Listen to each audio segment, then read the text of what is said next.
El tema número 4 va a estar referido a lo que es el estudio de la jurisprudencia de la Sala de Casación Social del Tribunal Supremo de Justicia.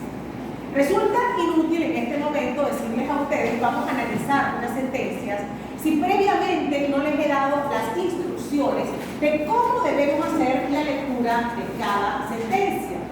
¿Qué vamos a hacer en este momento? Yo les voy a dar a ustedes algunas indicaciones desde mi punto de vista, cómo considero que debe hacerse la lectura de la sentencia. Esta recomendación, en definitiva, va dirigida a todos los estudiantes que se enfrentan por primera vez a una sentencia emanada de un tribunal de instancia o de la Sala de Casación Social del Tribunal Supremo de Justicia. En primer lugar, ustedes deben hacerlo de la siguiente forma. Es una recomendación. La lectura de la jurisprudencia tiene un indudable valor pedagógico. Se trata de orientarlos a ustedes con fines formativos sobre el contenido de la sentencia. Cuando el alumno lee una sentencia, lo que se busca es que conozca mejor las instituciones jurídicas, cuál es el objeto de estudio, qué se entiende del contenido de la sentencia, cómo se debe razonar en derecho y aprender a ser crítico con los argumentos que exponga el juez en la narrativa del fallo y que guarde relación con el dispositivo de la misma. Primero, entonces, se recomienda una lectura detenida de la misma, es decir, del texto íntegro de la sentencia. Segundo, se debe realizar una descripción objetiva y precisa de los elementos que la comprenden. Relación de los hechos cronológicamente, cuál es el problema jurídico que se plantea en la sentencia, quiénes son entonces las partes en el litigio. La sentencia se produce en definitiva después de un determinado recorrido procesal, que es preciso revisar someramente y después centrarnos en cuáles son los puntos objeto del debate probatorio. Hay que tener en cuenta que normalmente las sentencias deben resolver un recurso inclusive contra una sentencia que haya sido dictada con anterioridad por otro tribunal, por lo que hay que conocer todas las bases y todos los recursos que hayan sido interpuestos. Determinar cuáles son entonces las pretensiones del actor y del demandado. ¿Qué fue demandado? ¿Qué se expresó en la contestación? ¿Cuáles son las pruebas de ambas partes en el proceso? ¿Cuál es el debate jurídico planteado? ¿Y qué argumento o postura apoyan las distintas partes que forman parte del proceso laboral?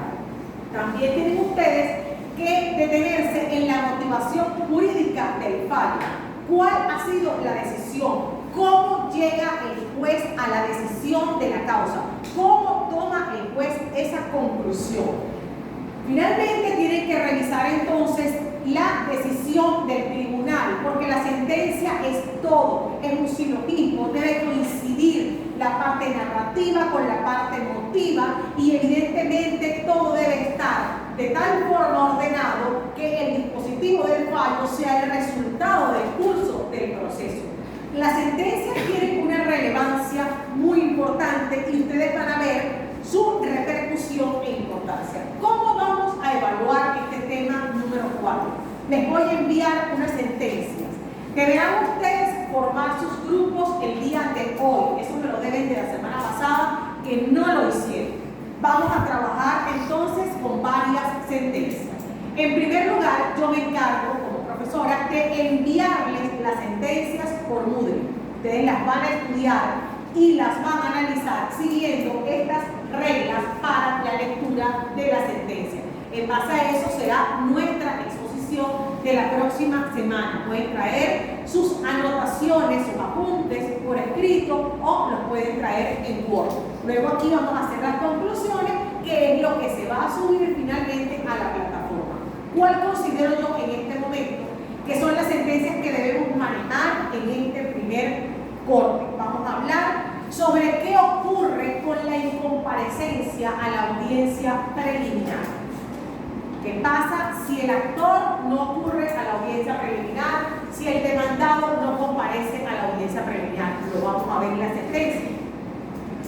Otra sentencia que vamos a trabajar, la incomparecencia de las partes a la audiencia de juicio.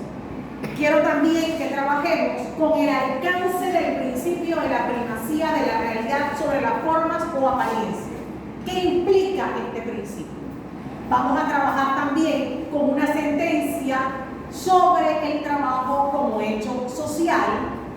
Quiero que también nos enfoquemos en la transacción como un medio para resolver conflictos, porque las partes llegan a acuerdos, se hacen recíprocas concesiones, y es importante que ustedes sepan lo que es una transacción, es donde las partes, repito, se hacen recíprocas concesiones, tanto el actor como el demandado. Y finalmente es importante que ustedes sepan desde ahora cuándo se configura o no una relación laboral, y para eso vamos a estudiar la sentencia relativa al test de laboralidad. Entonces, repito, espero para el día de hoy la formación de los grupos, mínimo 2 estudiantes. Recuerden que estamos en un sistema semipresencial. Yo envío las sentencias este fin de semana, ustedes las revisan siguiendo las normas que acabo de darles, y el día viernes tendremos entonces nuestro próximo encuentro y nuestra última evaluación. Ha sido un placer compartir con ustedes esta mañana. Muchísimas gracias.